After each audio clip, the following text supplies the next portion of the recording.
Le 23 juin 1941, au lendemain du début de l'invasion de l'Union soviétique, une colonne blindée allemande avançait à vive allure sur une route lituanienne.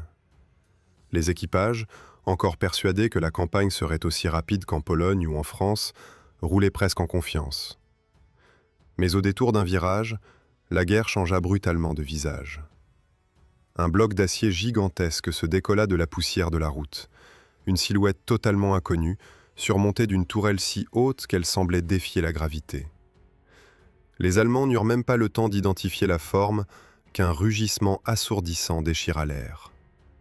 Un obus de 152 mm frappa le premier Panzer. Il explosa comme une boîte de conserve pressurisée, projetant sa tourelle plusieurs mètres plus loin. Avant que la fumée ne se dissipe, un second tir pulvérisa le char suivant, puis un troisième, puis un quatrième. La colonne, si sûre d'elle quelques minutes plus tôt, se transforma en une succession de carcasses en flammes. Dans les blindés encore intacts, la panique monta instantanément.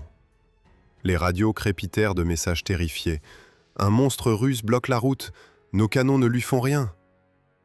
Les artilleurs voyaient leurs propres obus rebondir sur l'armure verticale du géant, comme si quelqu'un avait enfermé une forteresse dans des chenilles. Les panzers de début de guerre, trop légers, trop faiblement armés, n'avaient aucune chance. Les impacts ne laissaient sur son blindage que de petites bosses, incapables de le ralentir ne serait-ce qu'une seconde. Ce que les équipages allemands venaient de rencontrer, c'était le KV-2, l'un des chars les plus déconcertants de toute la Seconde Guerre mondiale. Une machine si massive que même les soldats soviétiques en restaient parfois stupéfaits. Son arme principale, une véritable pièce d'artillerie montée sur tourelle, tirait des obus capables de broyer un bunker ou de souffler un char d'un seul coup. Pour les Allemands, habitués à affronter des blindés légers, cette apparition semblait irréelle, comme si un canon de siège s'était mis en mouvement pour les attaquer directement. La scène se transforma en cauchemar tactique. Les panzers tentèrent de manœuvrer, mais la route étroite, encombrée de véhicules en flammes, se referma sur eux comme un piège. Le KV-2 avançait lentement, mais il avançait sans opposition. Les équipages voyaient sa tourelle gigantesque pivoter, et chaque mouvement annonçait une nouvelle explosion. Les éclats de ces obus étaient si massifs qu'ils perçaient la coque des blindés voisins sans même les frapper directement. Pour la première fois depuis le début de la guerre, les Allemands réalisaient qu'ils faisaient face à un adversaire capable de briser la dynamique du Blitzkrieg. Ils savaient que les forces soviétiques disposaient d'une quantité importante de chars, mais aucun renseignement ne les avait préparés à l'existence d'un mastodonte comme celui-ci. L'idée même qu'un char puisse porter un obusier de 152 mm paraissait absurde, jusqu'à ce que leur véhicule vole en morceaux. À mesure que les survivants tentaient de battre en retraite, un constat glaça littéralement le sang des équipages. Le KV-2 ne se contentait pas d'être invincible. Il était offensif, implacable, presque méthodique. Ces tirs n'étaient pas des réactions réflexes, mais des frappes précises, calculées. Chaque coup ouvrait un cratère dans le métal ennemi, et chaque explosion secouait le sol comme un séisme miniature. Le rapport qui remonta jusqu'au commandement allemand ce jour-là était sans précédent. « Nous avons rencontré un char d'un type inconnu. Nos armes standards ne peuvent pas le pénétrer. Il détruit tout sur son passage d'un tir unique. » Le Blitzkrieg venait de rencontrer son premier mur. Et pour comprendre comment un tel monstre avait pu émerger des usines soviétiques, il fallait remonter 1 an et demi plus tôt, au cœur de l'hiver finlandais, là où naquit l'idée d'un char capable de réduire une fortification en poussière. Pour saisir l'origine du KV-2, il faut revenir à l'hiver glacial de 1940. Sur l'isthme de Carélie, la guerre d'hiver opposait l'armée rouge à une Finlande décidée à protéger chaque mètre de terrain. Les Soviétiques, convaincus au départ d'une victoire rapide, se heurtèrent à une réalité presque infranchissable, la ligne Mannerheim. Ce réseau de bunkers, de casemates et de positions bétonnées formait une véritable cicatrice fortifiée à travers la Carélie. Aucune charge d'infanterie, aucun tir d'artillerie standard n'en venait à bout. Les nouveaux chars lourds KV-1 avaient déjà prouvé leur valeur contre les blindés finlandais. Leur armure résistait admirablement et leurs canons de 76 mm dominaient largement les véhicules adverses. Pourtant, face à des murs de béton renforcés, Même leurs obus semblaient dérisoires. Les projectiles éclataient en surface sans ouvrir la moindre brèche. Le temps jouait contre les Soviétiques. Chaque tentative d'assaut coûtait des dizaines de vies. C'est dans ce contexte désespéré qu'apparut une idée radicale, presque insensée. Monter une véritable pièce d'artillerie lourde sur un châssis de char. Une Gaubitz de 152 mm, conçue pour réduire des fortifications au silence, deviendrait l'arme principale d'un blindé mobile. Plus besoin d'installer des batteries d'artillerie vulnérables, ni de déplacer lourdement des pièces de siège. L'artillerie deviendrait un point d'acier porté directement au cœur de la ligne ennemie. L'ordre fut donné au bureau de conception du chantier Kirov, dirigé par Joseph Kotin. Le délai était démentiel. Quelques jours seulement pour imaginer, dessiner et assembler un prototype fonctionnel. Les ingénieurs abandonnèrent leur foyer et installèrent des lits de camp entre les machines-outils. Dans les couloirs glacés de l'usine, la lumière restait allumée jour et nuit. Les concepteurs travaillaient 16 à 18 heures sans interruption, déterminés à produire quelque chose qui dépasserait tout ce qui avait été tenté auparavant. Le véritable défi résidait dans la tourelle. La pièce d'artillerie choisie était massive, lourde, et son recul en tir aurait pulvérisé une tourelle conventionnelle. Il fallait la repenser entièrement, plus haute, plus volumineuse, mieux équilibrée.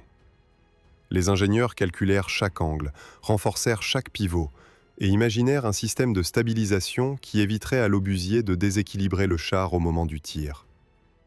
Malgré cela, le poids colossal de la tourelle faisait que le centre de gravité se trouvait légèrement décalé, un compromis inévitable compte tenu de l'urgence. Mais le miracle se produisit.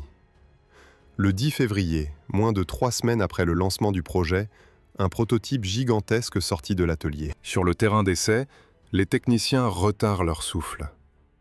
Le tir d'essai fit trembler le sol, et le projectile de 50 kg réduisit une structure de test en fragments.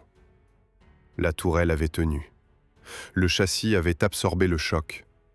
L'arme fonctionnait. Il n'y eut pas de cérémonie, pas de discours, pas de champagne. Le char fut expédié immédiatement vers la zone de combat, accompagné d'un second prototype. Même le nom officiel n'était pas encore fixé. Pour les soldats soviétiques, ce fut simplement « le grand », « le nouveau », ou parfois « l'enclume à chenilles ». Quand il arriva sur le front, les soldats l'observèrent avec un mélange d'admiration et d'incrédulité. Sa tourelle s'élevait comme une tour au-dessus du champ couvert de neige. En comparaison, les bunkers finlandais semblaient soudain moins terrifiants. Les équipages, formés à la hâte, durent apprendre leurs machines en pleine ligne de feu. Et lors du premier engagement, ils découvrirent toute la démesure de leur nouvelle arme. Face à un blocos qui résistait depuis des semaines, le KV-2 avança jusqu'à la distance de tir. Le bruit du vent se dissipa derrière le grondement du moteur. Puis la Gaubitz tira. Un seul coup. Et la position ennemie, réputée indestructible, s'effondra comme si elle avait été frappée par un météore. Les soldats soviétiques en restèrent figés. Les Finlandais, eux, comprirent immédiatement que l'équilibre venait de basculer. Les jours suivants confirmèrent la puissance de la machine. Les bunkers, qui nécessitaient autrefois des dizaines de minutes de bombardement, pouvaient maintenant être détruits par une poignée de tirs directs. Les troupes soviétiques avançaient derrière cet obusier mobile comme derrière un bélier d'acier. Lorsqu'on examina les deux prototypes après les combats, les ingénieurs furent stupéfaits. Les véhicules étaient criblés d'impacts, parfois au point que la peinture avait disparu sous les marques, mais aucune pénétration n'avait été constatée. Les canons finlandais rebondissaient sur son blindage de 75 mm comme des jouets impuissants. La mission était accomplie. Et, sans que personne ne le sache encore, ce qui n'était au départ qu'une solution improvisée, allait devenir l'un des chars les plus redoutés de la première phase de la Seconde Guerre mondiale. Au printemps de 1940, tandis que la neige fondait enfin sur les ruines de la ligne Mannerheim, les ingénieurs du chantier Kirov retournèrent à leur table de dessin avec une certitude nouvelle. Ils avaient créé une arme unique. Pourtant, pour que le KV-2 devienne un outil pleinement opérationnel dans les conditions d'une guerre moderne, Il fallait le perfectionner. Les prototypes avaient démontré une efficacité stupéfiante contre les bunkers, mais aussi révélé leurs limites. Ergonomie contraignante, silhouette démesurée, tourelles difficiles à manœuvrer en terrain instable. Rien de tout cela n'échappa aux officiers soviétiques qui rédigèrent une longue liste d'améliorations. À Leningrad, l'équipe de Kotin se remit immédiatement à l'œuvre. Les techniciens commençaient à comprendre que leur création dépassait les besoins ponctuels de la guerre d'hiver. Elle annonçait un rôle beaucoup plus vaste dans les conflits à venir. Le monde grondait, l'Allemagne réarmée, et l'état-major soviétique pressentait déjà l'ampleur de la tempête. Le premier travail porta sur la tourelle. La version initiale, gigantesque et presque disproportionnée par rapport au châssis, rendait le char trop visible et alourdissait excessivement sa partie supérieure. Les ingénieurs furent donc chargés de concevoir une variante plus compacte, mieux équilibrée, tout en conservant la robustesse indispensable au tir de la pièce de 152 mm. Le résultat fut la tourelle dite modèle MT, plus basse, plus simple à produire, plus stable lors des tirs, et surtout plus facile à assembler en série sur les lignes de production.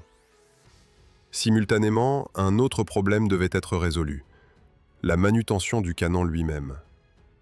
L'obusier n'était pas une arme standard. Il exigeait pour son installation une ouverture large, impossible à faire passer par les trappes conventionnelles. Les ingénieurs conçurent alors ce qui allait devenir une caractéristique emblématique du KV-2, une porte arrière blindée dans la tourelle. Cette ouverture permettait d'insérer l'énorme pièce d'artillerie, mais aussi d'alimenter le char en munitions, de remplacer des composants internes et même de permettre au personnel d'entrer ou de sortir plus facilement. Aucun autre char lourd de l'époque ne possédait une telle solution. L'armement secondaire fut également repensé. Le KV-2 reçut 3 mitrailleuses destinées à repousser les assauts d'infanterie, une nécessité absolue pour un char qui allait devoir approcher directement des lignes défensives ennemies. Quant au système de pointage, les ingénieurs introduisirent un mécanisme de micro-ajustement, appelé ironiquement par les tankistes la visée de bijoutier. Ce dispositif permettait de régler l'orientation horizontale de l'obusier sans avoir à tourner la tourelle entière, ce qui augmentait considérablement la précision lors des tirs contre des embrasures ou des positions camouflées.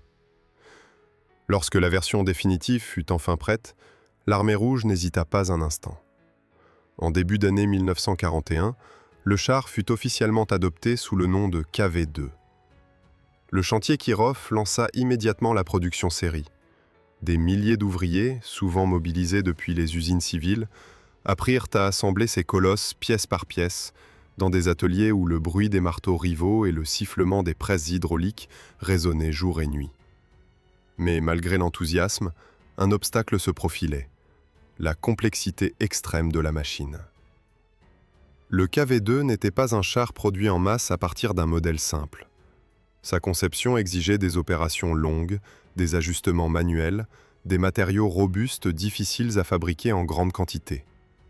Les superviseurs suivaient les cadences comme on suit une bataille. Chaque char terminé était considéré comme une petite victoire. À la veille du grand bouleversement, le parc soviétique comptait ainsi environ 300 exemplaires du KV-2, répartis entre plusieurs divisions stationnées dans les districts frontaliers. Pour les équipages, être affecté à un tel char était un honneur, mais aussi une responsabilité écrasante. Non seulement ils devaient apprendre à maîtriser une tourelle plus haute qu'un homme debout, mais ils devaient aussi manipuler des munitions dont le seul projectile équivalait au poids d'un obusier entier des armées occidentales. Et pourtant, malgré ces défis, le moral était au plus haut. Les exercices menés au printemps et au début de l'été 1941 laissèrent entrevoir toute la puissance du KV-2. Sur les polygones d'entraînement, les commandants notaient que les positions bétonnées, qui nécessitaient auparavant l'intervention coordonnée de plusieurs batteries, étaient désormais pulvérisées en 1 ou 2 tirs directs. Les brigades blindées imaginaient déjà des percées à travers des lignes défensives qui auraient été jugées imprenables quelques mois plus tôt. Personne ne savait que l'épreuve à venir serait d'une brutalité inimaginable, et que le KV-2, conçu pour la guerre de position, serait jeté dans la tornade d'une guerre éclair mécanisée d'une ampleur inédite. Le 22 juin 1941, la Wehrmacht franchit la frontière soviétique. Ce qui suivit n'eut rien à voir avec la guerre lente et méthodique pour laquelle le KV-2 avait été conçu.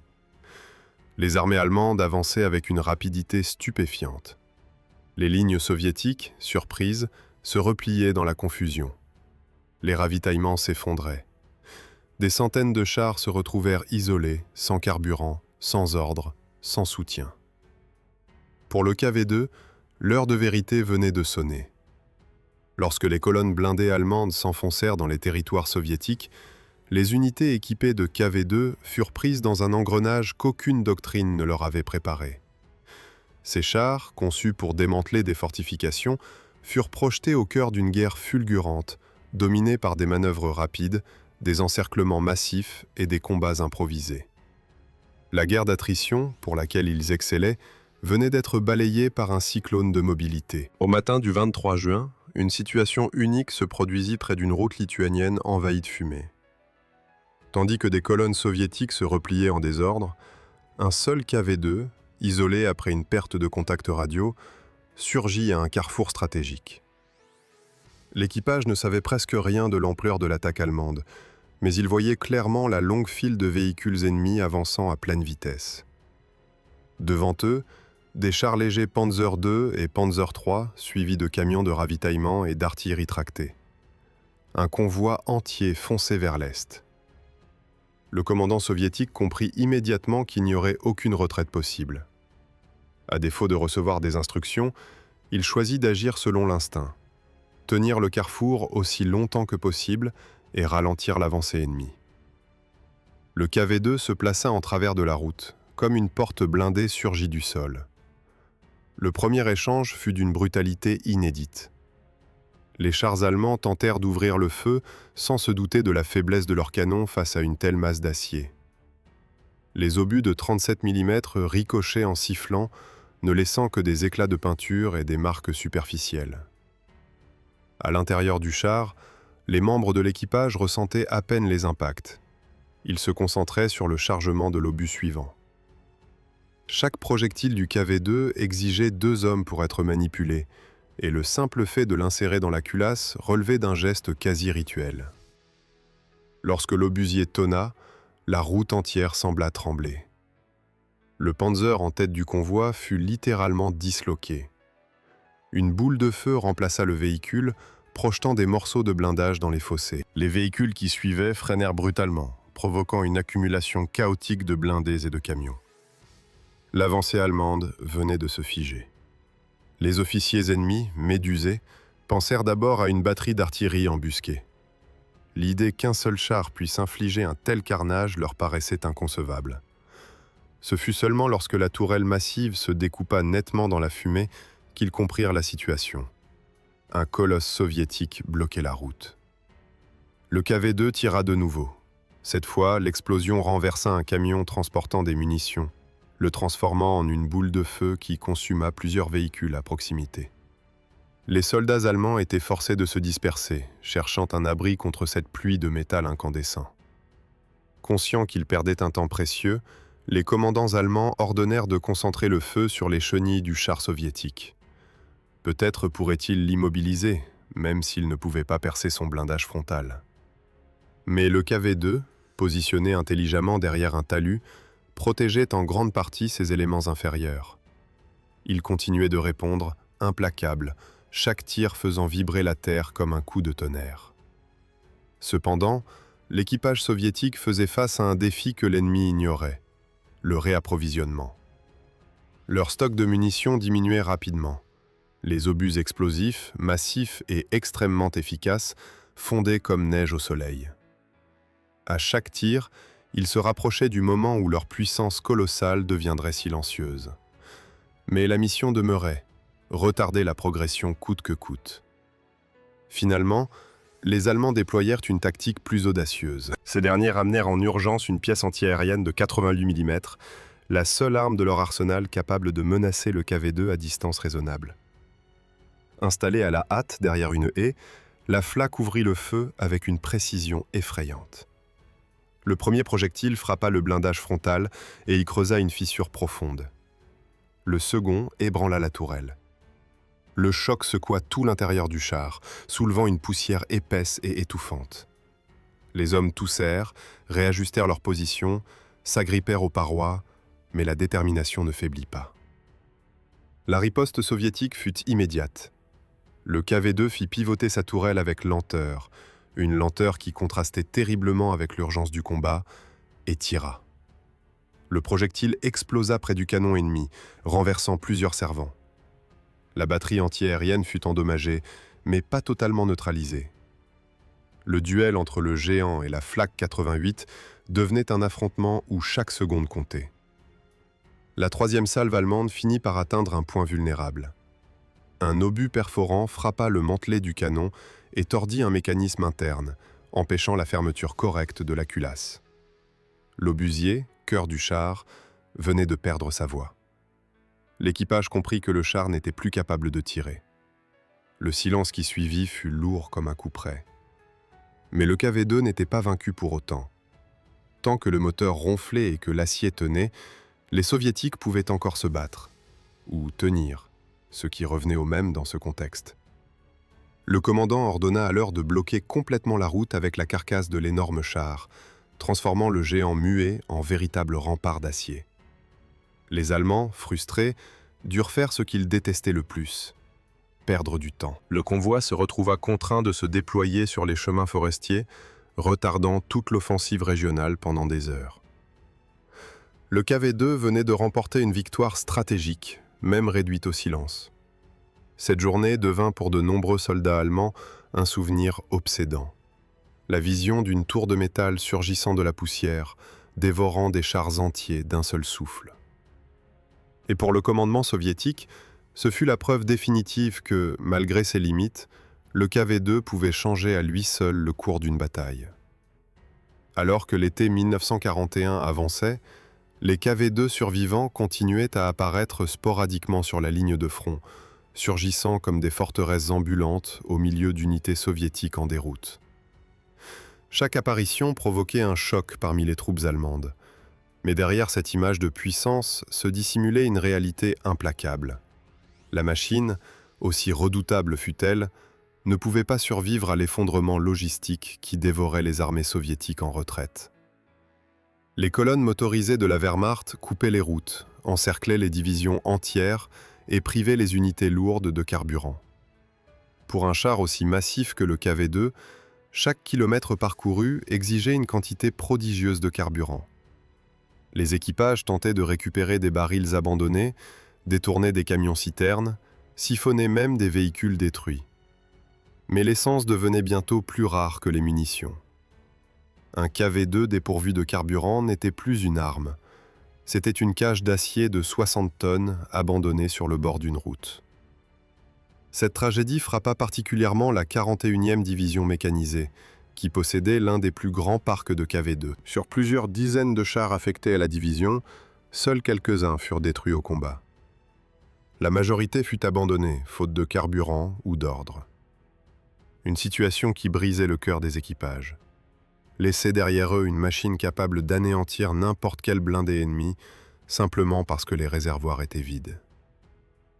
Les Allemands, eux, comprirent très vite la valeur de ces engins abandonnés. Chaque fois qu'un KV-2 intact tombait entre leurs mains, des équipes de spécialistes venaient l'examiner avec un mélange de méfiance et d'admiration. Les mécaniciens du Reich réussirent même à remettre en état plusieurs de ces colosses capturés, les intégrant à leurs propres unités sous la désignation Panzerkampfwagen KV-2 754R. Les photographies d'époque montrent ces monstres portant des croix noires, utilisés comme pièces d'artillerie mobile ou véhicules de soutien pour réduire des positions retranchées. Leur puissance ne dépendait pas du drapeau peint sur leur blindage. Ils demeuraient terriblement efficaces contre n'importe quelle cible. Mais même entre les mains allemandes, la machine révélait ses limites structurelles. La maintenance déroutait les mécaniciens qui n'avaient pas l'habitude d'entretenir un engin de cette taille. Les pièces détachées étaient introuvables. Le moteur, conçu pour un usage intensif mais régulier, supportait mal les longs déplacements imposés par les doctrines allemandes. Progressivement, ces chars capturés tombèrent en panne les uns après les autres, et la plupart furent abandonnés ou détruits par leur propre équipage lorsqu'ils devinrent impossibles à déplacer. Sur le front soviétique, ceux qui restaient encore en service connaissaient un destin tout aussi dur. À mesure que la guerre évoluait, le KV-2, conçu pour percer des fortifications statiques, se retrouvait inadapté à la mobilité exigée par la contre-offensive soviétique. Les blindés plus modernes, T-34, KV-1 modernisés, puis chars lourds IS, prenaient progressivement leur place. Les KV-2 survivants furent transférés dans des secteurs où leur puissance pouvait encore être utile. Défense de coins stratégiques, positions fortifiées, soutien d'artillerie directe. Certains reçurent même une seconde vie inattendue. Dans plusieurs usines évacuées à l'Est, les ingénieurs transformèrent les KV-2 en véhicules d'évacuation blindés. Dépourvus de leurs tourelles massives, ils étaient équipés de potences, de treuils et d'outils techniques. Leurs moteurs puissants, conçus pour déplacer un obusier colossal, pouvaient désormais tracter des chars endommagés hors du champ de bataille. Ironie du sort, les monstres conçus pour détruire devinrent, pour un temps, des machines de sauvetage. L'histoire du dernier KV-2 opérationnel est l'une des plus marquantes. Au début de l'année 1945, une version capturée par la Wehrmacht, encore fonctionnelle, fut déployée lors de la défense désespérée de Königsberg. Utilisé comme canon automoteur improvisé, il tirait depuis une position semi-enterrée contre les vagues d'assaut soviétiques. La machine, usée par des années de guerre et maintenue en vie grâce à des pièces artisanales, combattit jusqu'à ce qu'un tir direct d'artillerie lourde soviétique traverse son flanc. L'explosion qui suivit réduisit le char à un amas de métal fumant. Ce fut le dernier KV-2 à tomber au combat pendant la Seconde Guerre mondiale. Lorsque la poussière se dissipa, un seul exemplaire d'origine soviétique demeura intact. Miraculeusement, ce survivant, ayant traversé des batailles, des retraites, des reconstructions et des déplacements interminables, échappa à la destruction et finit par être transféré dans un musée. Il repose aujourd'hui comme une relique silencieuse, témoin d'une époque où l'Union soviétique osait imaginer un char capable de renverser à lui seul une ligne défensive entière. Ainsi se termina la carrière du KV-2.